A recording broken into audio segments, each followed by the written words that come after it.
Masa sepi, astaga. Oh, di sini.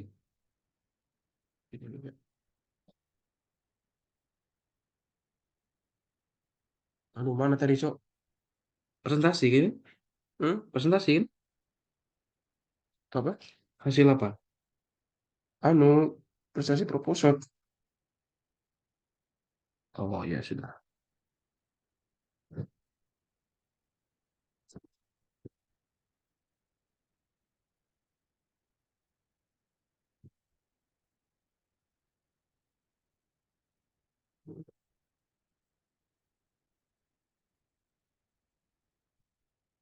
Sudah. Bilang aja. Kayak biasanya, kayak presentasi. Cuman ini bisa di proposal. Sudah, ya.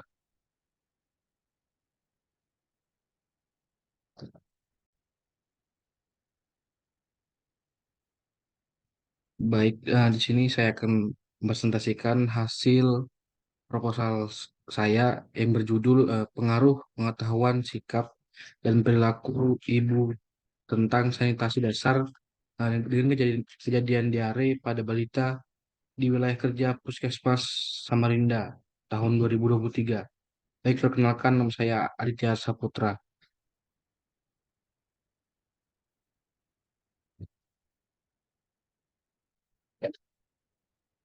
Untuk latar belakang penyakit diare sampai dengan saat ini masih termasuk masalah kesehatan terbesar di dunia, apalagi bagi negara-negara berkembang karena angka kesakitan dan kematian yang masih tinggi.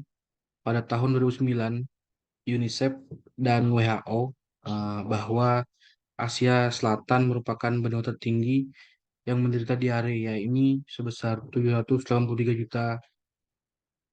Kemudian Afrika sebesar 696 juta, sebagian dari dunia sebesar 480 juta, dan Asia Timur dan Pasifik sebesar 435 juta. Pada tahun 2015, lebih dari 1.400 anak meninggal setiap harinya, atau sekitar 526.000 anak per tahun yang disebabkan karena diare.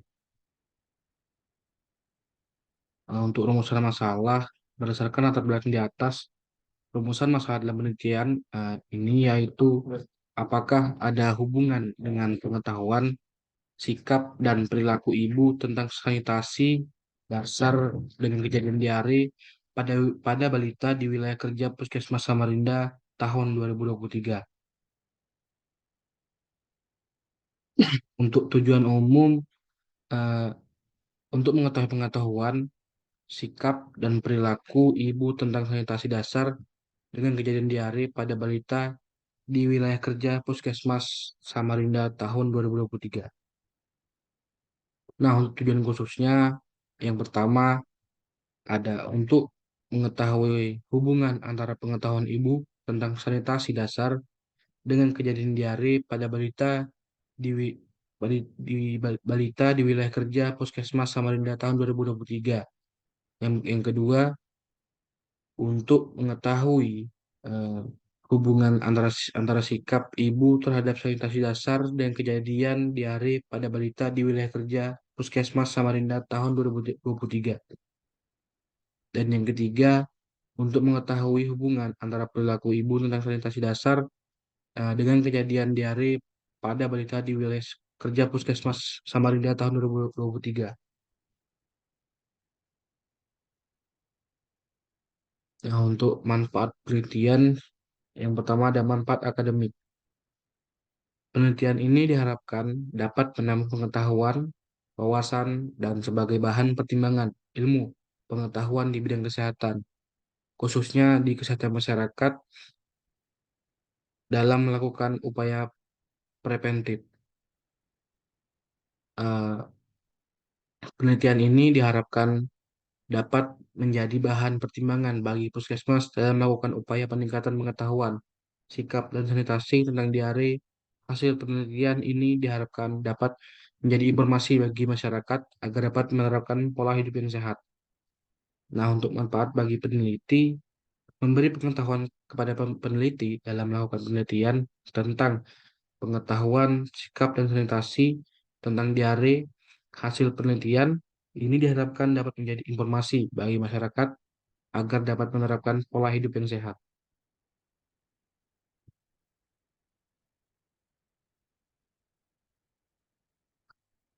Untuk tujuan pustaka, yang pertama ada pengetahuan. Pengetahuan adalah segala sesuatu yang ada di kepala kita dan kita dapat mengetahui sesuatu berdasarkan pengalaman yang kita miliki. Selain pengalaman, kita juga menjadi tahu karena kita diberitahu oleh orang lain. Eh, Pengetahuan juga didapat dari tradisi dan pengetahuan adalah kesan di dalam pikiran manusia sebagai hasil penggunaan panca inderanya dan pengetahuan sangat berbeda dengan kepercayaan dan penerangan-penerangannya yang keliru. Yang kedua, sikap. Sikap adalah perasaan, pikiran, dan kecenderungan seseorang yang kurang lebih bersifat permanen mengenai aspek-aspek tertentu dalam lingkungannya. Sikap merupakan kecenderungan evaluatif terhadap suatu stimulasi atau objek yang berdampak pada bagaimana seseorang terhadap suatu stimulasi atau objek yang berdampak pada bagaimana seseorang terhadap objek tersebut. Berarti sikap menunjukkan kesetujuan atau tidak kesetujuan, suka atau tidak seseorang terhadap sesuatu. Yang yang ketiga ada perilaku. Perilaku merupakan hasil daripada segala macam pengalaman serta interaksi manusia dengan lingkungan yang terwujud dalam bentuk pengetahuan, sikap, dan tindakan. Yang keempat ada sanitasi dasar. Sanitasi dasar adalah sanitasi minimum yang diperlakukan untuk menyediakan lingkungan sehat memenuhi syarat kesehatan yang meniti keterbitan pada pengawasan berbagai faktor lingkungan yang mempengaruhi derajat kesehatan manusia. Yang terakhir ada diare. Menurut WHO, diare merupakan buang air besar dalam bentuk cairan lebih dari 3 kali dalam sehari, nah, dan biasanya berlangsung selama 2 hari atau lebih. Pada anak-anak, diare bisa sampai 5 kali sehari. Nah, hal ini sangat perlu diperhatikan karena anak-anak buang air besar lebih sering daripada orang dewasa. Pada anak-anak dinyatakan menderita diare apabila buang air besarnya sering dan lebih encer dari biasanya. Eh, tinjau anak yang menderita diare dapat mengandung lendir dan darah, tergantung pada penyebabnya. Diare pada anak biasanya disertai dengan demam dan muntah. Secara global, setiap tahunnya ada sekitar 2 miliar kasus diare dengan angka kematian 1,5 juta per tahun. Untuk metode penelitiannya, penelitian ini menggunakan metode survei analitik dengan rancangan cross section cross cross sectional. Nah, penelitian ini dilakukan di wilayah kerja Puskesmas Kota Samarinda. Nah, untuk populasi dalam penelitian ini adalah seluruh ibu dan balita yang tinggal dan menetap di wilayah kerja Puskesmas Kota Samarinda. Pengambilan sampel menggunakan teknik total sampling.